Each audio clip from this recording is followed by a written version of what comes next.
مین ئەو دوژمنە شاراوەی کەوا چارەکە سەدەیەکە دانیشتوانی سەر سنوورەکانی هەرێمی کوردستان بەدەستیەوە دەناڵن و ساڵانە گوێبیستی قوربانیانی مین دەبین لەو ناوچانە. دەچینە دەڤەری برادۆست و لەوێ چیای لێران هەیە کەوا زیاتر لە 15 گوند بۆ جیابەهاریەکان و لە وەرگای ئاژەڵان سوودی لێوەردەگرن، بەڵام مین و تەقەمەنی بوونەتە مەترسی گەورە لە سەردانیشتوانی ئەو گوندانە و چاوەکو ئێستا 22 هاوڵاتی لەو ناوچەیە بوونەتە قوربانی. ماوچی زەرامەت و مندارەت و زەرە لەوەی گەورەتر هەیە لە بەشەرە. هەمە مارێمە هەمە سەروەتامە ناکە لەنگێ ئەو منداڕی خدا قبول ناکە. مندار چوو پیرەمێر چوو ژن چوو منداری ساوا چوو هەرە بێن حکومت بکە خاترە خۆی وەرە ئەبێت چنیە نا دەهێن هەرە بەرنامێکی داڕژێت چەل مختارە ئەمور کرد بە چەل قورعانێن تەوحیلین کردە ئەمریکا ڕیاو لەنا هاگەخواان کردەوە چ بکەین ئەمە کەتین ها حەریزە بنیشە چنە ها قسەی بکە چنە نەکەی باشترە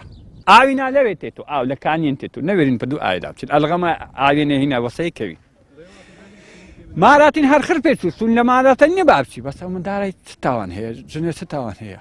لۆ بێکەوی ئەدیمە داوای لە چێ بکەن لە تورکی بکەین لە ئیرانی بکەن چی بکەین. نیهاد خان ئاودەل دانیشتووی گوندی کاولۆکانە لە دەڤەری برادۆستی سەر بە قەزای سۆران لە چیای لێران کەوتۆتە بەرمین و قاچێکی لەدەستداوە. ئەو دەڵێت مین و تەقەمەنی تەنها 1 کیلۆمەتر لە گوند دوورن و تاوەکو ئێستاش مەترسی لەسەر ژیانیان هەیە.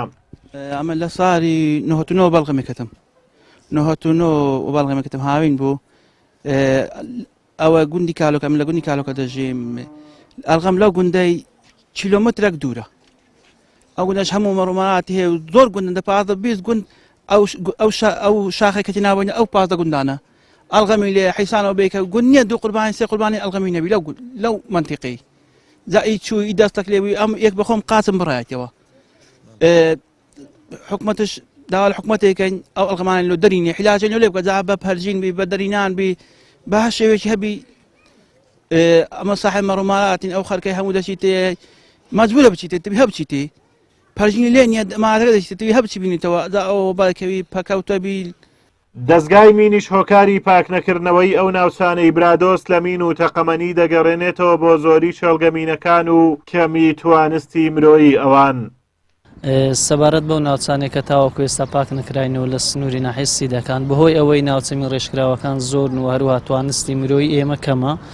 تاوەکو ئێستا نەتوانراوە تەواوی ئەو ناوچانە پاک بکرێنەوە بەڵام ئێمە لە هەوڵەکانمان بەردەوامین بۆ پاکردنەوەی ئەو ناوچەمی ڕێژکراوانە و لە ئێستاشدا سێتیمی میلابەریمان لەو سنوورە کاری پاکسازی ئەنجام دەدەن. لە ساڵانی 1970 سەدەی ڕابردوو بەهۆی شەڕی عێراق و ئێرانەوە چیای لێران میڕێژ کراوە و تاوەکو ئێستاش لەم چیایە 15 هاوڵاتی بریندار و کەم ئەندام بوونە و 7 کەسیش گیانیان لەدەستداوە و هاوڵاتیانی ئەو گوندانەش هەر لە چاوەڕوانی پاکردنەوەی ئەو ناوچانن لە مین و تەقەمەنی.